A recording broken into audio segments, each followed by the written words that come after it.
Welcome to Movie Insight Global. Today I am going to explain a Chinese monster film called Million Dollar Crocodile. Spoilers ahead. Watch and enjoy. 10-year-old Xiao likes to wander around an abandoned crocodile farm every day after school. He is best friends with a 36-foot-long female crocodile named Amao. For the past few months, the crocodile farm has been in shambles because of the lack of funds. Hence, Xiao frequently feeds Amao through the cells. One afternoon, Xiao is hanging by the crocodile pool when his test paper is blown into the cell. Xiao carefully goes in to retrieve it and notices Amao inside a cave. He holds out a piece of sausage to the animal but is interrupted by Lu, the crocodile farm owner. He immediately brings the kid out and scolds him for putting his life in danger. While he is at it, a group of rowdy restaurant workers arrives at the crocodile farm. Since Lu can no longer take care of the crocodiles, he has agreed to sell them to a local restaurant. Lu loves his animals dearly, but the situation doesn't allow him to hold on to them any longer. The buyers easily capture the small ones, but Amao gives them a hard time by refusing to come out of her cave. The animal only trusts Lu, so he uses a stick to call her outside. She is immediately sedated and taken away in a vehicle. Then, we are introduced to a young woman named Yan. She has recently returned from a foreign country after earning a lot of money. In fact, she has a bag made of crocodile leather that is filled with $1 million. On the way to the city with her boyfriend, Yan gets into an argument with him. As a result, he strands her in the middle of the highway. Meanwhile, the buyers bring the crocodiles to a local restaurant owned by a gangster named Dazue. He plans to slaughter the animals to sell their meat to foreigners at an exorbitant price. The expert cook takes the responsibility to slaughter the crocs. He doesn't have problems killing the smaller ones who are still unconscious because of the tranquilizer. But when he gets to Amao, she suddenly wakes up and attacks. The ropes she is tied to are not strong enough to restrain her. She breaks them in seconds and leaps toward the people who were trying to kill her. While struggling, she accidentally breaks a roof with her tail, which causes the cook to end up inside the pool where the other crocodiles are kept. They violently get on top of him, eventually devouring his body. While the workers are distracted, Amao breaks out of a gate and escapes. Dazue panics and blames his employees for being careless. He orders them to keep the crocodiles' escape a secret since they do not want to be convicted for malpractices. At Xiao's home, his father Beiji, who is a policeman, is mad at him for losing his test papers. Xiao tells him what happened to the papers, but Beiji thinks the kid is making up a story to hide as he didn't get good results. A while later, he leaves for work, asking Xiao to stay home because he is grounded. Meanwhile, Yan has been walking on the highway for an hour, cursing her boyfriend. She holds her bag close, relieved that she at least has the money. She decides to walk through a tea farm, which is a shortcut to the bus station. However, she soon regrets her decision as a 36-foot-long giant crocodile blocks her way. She freaks out and climbs on a pole to save herself. When the animal doesn't move, she hits it with the bag to try to send it away. But she yet again regrets her decision when Amao eats the bag as a whole. It walks away right after, leaving Yan in shock. She realizes that the bag is worth more than her life and runs around looking for the animal. After not finding it, she asks a couple for the way to the police station. In Xiao's home, he is passing time instead of studying. His friends call him outside for a trip to a nearby lake. Mischievous Xiao assumes he can return home before his father and joins them. At the police station, Yan tells Beiji about her bag that had her phone and $1 million, which are now inside a massive crocodile's stomach. The story is so absurd that he thinks she is trying to prank him. But when Yan repeatedly insists that she is telling the truth, Beiji asks her to prove the existence of a giant crocodile. She takes him to the tea farm and reenacts what happened. They also meet the couple from earlier who claim they haven't seen any animals around the area. Yan still begs that she is telling the truth, which only makes the others think she is suffering from a mental disorder that is making her delusional. Beiji is now sure that she is trying to mess with him. He walks away, but Yan doesn't stop following him.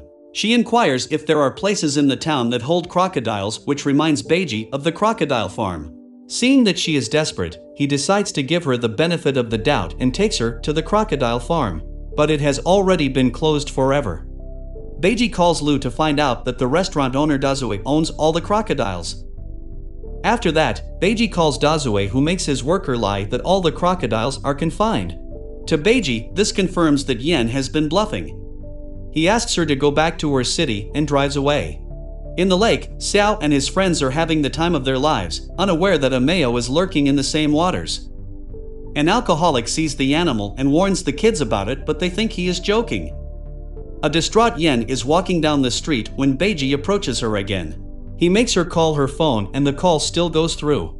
This further proves that the crocodile didn't eat her phone. Beiji stops a bus and urges her to go back to her city. Yen retaliates and cries about her $1 million, making him forcefully get her inside the bus and send her away. Still, Yen is not someone who gives up that easily. She jumps out of the window of a moving bus and follows Beiji again. A man comes to him complaining about his missing goat. Beiji goes to the lake where it was last seen to investigate.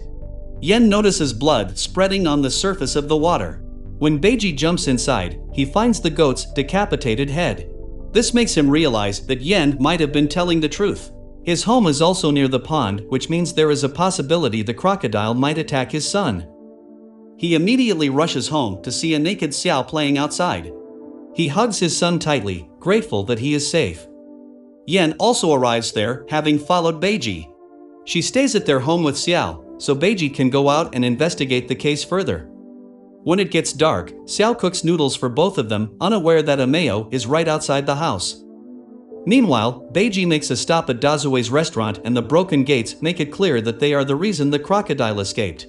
He teaches them a lesson for lying and urges them to file an official complaint about the missing animal. After that, he calls the crocodile farm keeper, Lu, and tells him everything. Since Amao is a female crocodile, Lu thinks she must be somewhere near the waters where she can lay eggs. Beiji registers his home is in the middle of the only 2 water bodies in the town. He hurriedly rushes home to make sure his son is safe. In the meantime, Amao enters the house and is climbing up the stairs when Xiao sees her. He recognizes her as his friend, but Yen panics. She tries to protect herself with a knife, but it only triggers the calm crocodile. She attacks them and wreaks havoc in the house. Xiao and Yen hide inside a locked room, but Amao breaks in through the wall. As the last resort, they climb up the roof through the window. Xiao is safely up, but Yen struggles to follow him. She is seconds away from being attacked by the crocodile when Beiji arrives and hits it with his bike. Amao falls to the ground and runs away, leaving the house in a mess. By now, the entire town has been warned about the dangerous animal loose in the open. Soldiers are appointed to capture her, and the matter turns into national news. In the following scene, everyone is in the police station. When Dazue is alone, Yen asks him how fast can a crocodile digest the food it eats. Dazue knows nothing about the animal's anatomy. Still, he confidently claims that they can digest in hours of eating. As they talk, he finds out Amao has $1 million inside her stomach. Driven by greed, he makes it his mission to get the bag before anyone else finds the crocodile. He and his men drive towards the lake to hunt it, but are stopped by police on the way. They are blocking the road to ensure the animal does no harm. Hence, in turn, the group takes a shorter way to the lake that runs through the woods. In the police station, Yen hugs Beiji from behind, begging him to catch the crocodile soon. However, Beiji realizes she is doing it to steal his gun. He warns her to never try anything like that again if she doesn't want to spend the night in jail. The next morning, the military and the police get ready to go on a search mission. Lu also joins Beiji since he is the only person who can control the animal. Yen is eager to go on a search to ensure she will be the first one to get her hands on her money. However, since she doesn't know the way to the mountains, she tricks Xiao into helping her. While in the woods, they bump into Dazue and his men and follow them. The group eventually finds a footprint near a lake. They need bait to bring the animal out, so Dazue uses Yen and Xiao as baits. They are hung upside down by the lake. Amao sees them and recognizes Xiao as the kind kid who always fed her. Hence, she doesn't attack the two. One of Dazue's men tries to hit her with a dart, which triggers her yet again. She runs back into the water and drags Dazue behind because he is stuck in a fishing net. Beiji and Lu arrive at the scene and see that Dazue has somehow survived without any injury. Right then, Amao jumps on him and devours his body. Xiao, Yen, and Lu follow the crocodile, trying to control her. Yen fires a shot at her, which makes her violent. She hits the car and runs away to the field. They lose her on the tea farm, but we see her re-entering the lake from the other side of the road. The police start clearing the area and alerting the people about the animal. Yen suggests the police use her phone's GPS system to track Amao. The police work on getting the data and eventually find out the location. Beiji and Lu set off to look for her since only Lu can control her. They see her in the shallow part of the lake and bring her to the bank in no time.